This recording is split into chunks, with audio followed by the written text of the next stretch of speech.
Bismillahirrahmanirrahim. Assalamualaikum warahmatullahi wabarakatuh. Gimana kabarnya anak-anakku? Mudah-mudahan kalian selalu sehat walafiat dan selalu ada dalam lindungan Allah Subhanahu wa taala. Tetap semangat ya untuk anak-anakku dalam menjalani kegiatan belajar jarak jauh ini. Nah, untuk pembelajaran kali ini adalah pembelajaran tematik melanjutkan materi yang sudah disampaikan oleh Pak Ilham kemarin ya. Temanya masih tema 4A, subtemanya pekan kedua ini subtema 2 ya. Yaitu kebersamaan dalam keberagaman. Nah, Pak Ilham kemarin sudah membahas tentang pembelajaran 1 ya, yaitu tentang bunyi ya, atau indera pendengaran. Di situ ada telinga ya, terus proses terdengarnya bunyi itu sudah kemarin sama Pak Ilham. Nah, sekarang Bapak akan menjelaskan atau kita akan belajar tentang pembelajaran 2 di buku tema 4A ini di subtema 2 ya. Nah, di pembelajaran 2 kalau kalian bisa lihat di halaman 47 ya, ada sebuah teks yang berjudul Perayaan 17 Agustus. Nah, Bapak bacakan ya teksnya. Teks ini tentang kebersamaan dalam keberagaman ya. Nah, beberapa hari yang lalu Ibu Guru menyampaikan pengumuman bahwa pada tanggal 17 Agustus mendatang, sekolah akan merayakan Hari Ulang Tahun Kemerdekaan Republik Indonesia. Deli, Joni, Lani, Nina, dan Made sangat senang mendengarnya. Ibu Guru juga menyampaikan bahwa akan ada banyak perlombaan. Oh, berarti seperti di sekolah kita ya dulu. Banyak perlombaannya, ada olahraganya, ada akademiknya juga seperti itu. Nah, salah satu perlombaannya adalah menghias kelas, lomba karnaval, pentas seni, dan lomba berbagai permainan tradisional. Mereka sangat antusias menyambut perayaan tersebut. Semua siswa bekerja sama menghias kelas dengan berbagai macam hiasan. Di kelas, Deli, Joni, Lani, Nina, dan Made berinisiatif untuk menghias kelas menggunakan barang-barang bekas. Kreatif ya. Deli dan Lani membawa botol air mineral bekas, Joni membawa koran bekas, sedangkan Nina dan Made membawa peralatan untuk membuat hiasan. Semuanya saling bekerja sama. Mereka tidak hanya menghias, tetapi juga merapikan dan membersihkan kelas agar terlihat bagus dan kelasnya menjadi juara. Tiba saat hari perayaan, semua siswa datang ke sekolah mengenakan pakaian daerah mereka masing-masing untuk mengikuti lomba karnaval. Di dalam kelas, Deli, Lani, Nina, Joni, dan Made saling mengenakan pakaian daerah mereka di depan kelas agar semua mengenal budaya daerah lain. Hari itu ada berbagai macam perlombaan. Semua siswa mengikuti lomba dengan gembira. Nah, ketika waktu azan berkumandang, aktivitas diistirahatkan untuk menghormati siswa-siswa yang beragama Islam agar mereka dapat menunaikan ibadah sholat. Siswa-siswa lain beristirahat sambil menyantap makan siang sebelum melanjutkan perlombaan ya. Nah, di sini ini salah satu teks yang menjelaskan tentang kebersamaan dalam keberagaman. Jadi meskipun mereka beragam, tapi mereka masih tetap bersama. Ya, bisa bersama, bisa hidup berdampingan dengan rukun ya. Nah, di sini ada beberapa pertanyaan ya yang di halaman 48-nya. Kita langsung jawab aja pertanyaannya ya.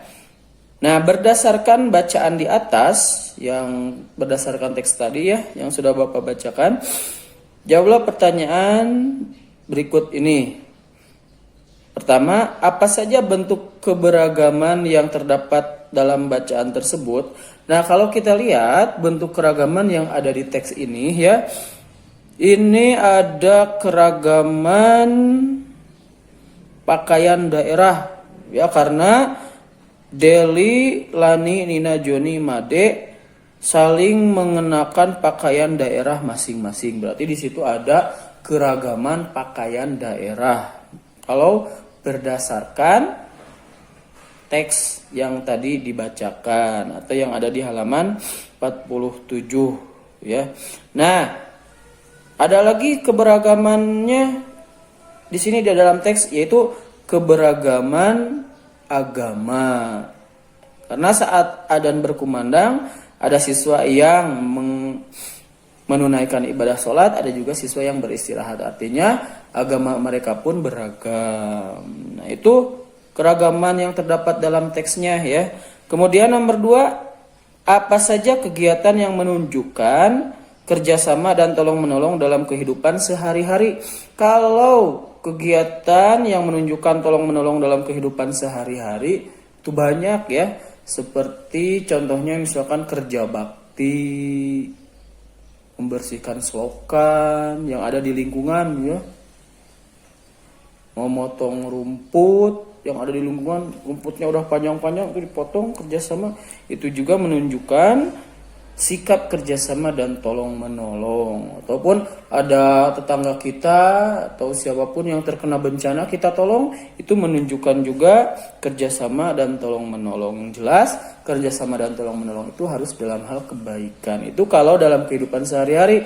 Tapi kalau yang dalam teks ini, kerjasama yang ditunjukkannya itu adalah kerjasama dalam menghias kelas, dalam membersihkan kelas, dalam merapihkan kelas. Itu yang ada dalam teks ini ya. Nah, kemudian nomor 3-nya, apa manfaat kerjasama dalam kegiatan tersebut? Oh ya, kalau kita bahas itu apa manfaat kerjasama, itu banyak sekali manfaatnya dalam kerjasama. Di antaranya, dengan kerjasama suatu pekerjaan itu akan cepat selesai.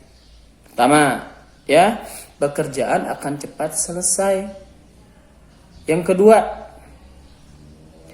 pekerjaan akan terasa ringan jika dilakukan bersama-sama. Ya. Yang ketiga, kegiatan yang tadi ya, menghias kelas. Menghias kelasnya akan lebih variatif, lebih beragam, lebih bagus, karena kan masing-masing membawa khas daerahnya ya, dari daerah berbeda. Berarti dalam kelas hiasannya pun akan lebih beraneka ragam. Beda kalau halnya dikerjakan oleh satu orang, akan tidak begitu berwarna ya. Tapi kalau dikerjakan bersama-sama, banyak ide ini, ide itu, ide-ide bermunculan dari mana saja, akan lebih kreatif seperti itu ya. Yang selanjutnya, apa yang harus diperhatikan agar kerjasama dalam keberagaman berjalan dengan baik? Yang jelas, agar kerjasama dalam keberagaman berjalan dengan baik, kita tidak boleh membeda-bedakan seseorang ya. Membeda-bedakan sukunya, wah kamu kok beda sama aku, bahasanya gak boleh ya. Kita harus menganggap teman kita itu sama saja, jangan dibeda-bedakan, jangan pilih-pilih teman, apalagi sampai mengejek, itu sangat tidak diperbolehkan seperti itu ya. Harus kita bekerja sama dengan siapapun, dengan orang manapun, meskipun berbeda dengan kita, tapi inilah negeri kita Indonesia, negeri yang sangat beragam seperti itu ya.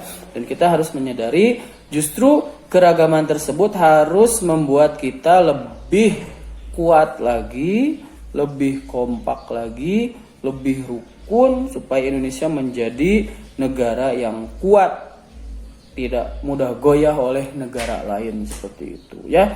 Itu indah sekali sebenarnya keberagaman yang ada di Indonesia ini ya. Nah, untuk anak-anakku, tugasnya ada tugas ya sedikit aja, yaitu di halaman 49 ya. Di halaman 49 kalian tinggal diisi aja di buku paketnya. Tinggal diisi aja langsung di buku paketnya. Kalau di sini disuruh berdiskusi bersama teman, kalau tidak ada temannya boleh bersama kakak, boleh bersama orang tua, boleh diskusinya dengan siapa saja seperti itu. Halaman 49 juga tugasnya nanti cari atau tonton video, ditonton saja video tari bungung jempa ya. Itu aja. Tugasnya halaman 49 diisi dan menonton video tari bungung jempa seperti itu ya. Jadi itu saja yang bisa Bapak sampaikan untuk pembelajaran kali ini. Mohon maaf banyak kesalahan dan kekurangan. Wassalamualaikum warahmatullahi wabarakatuh.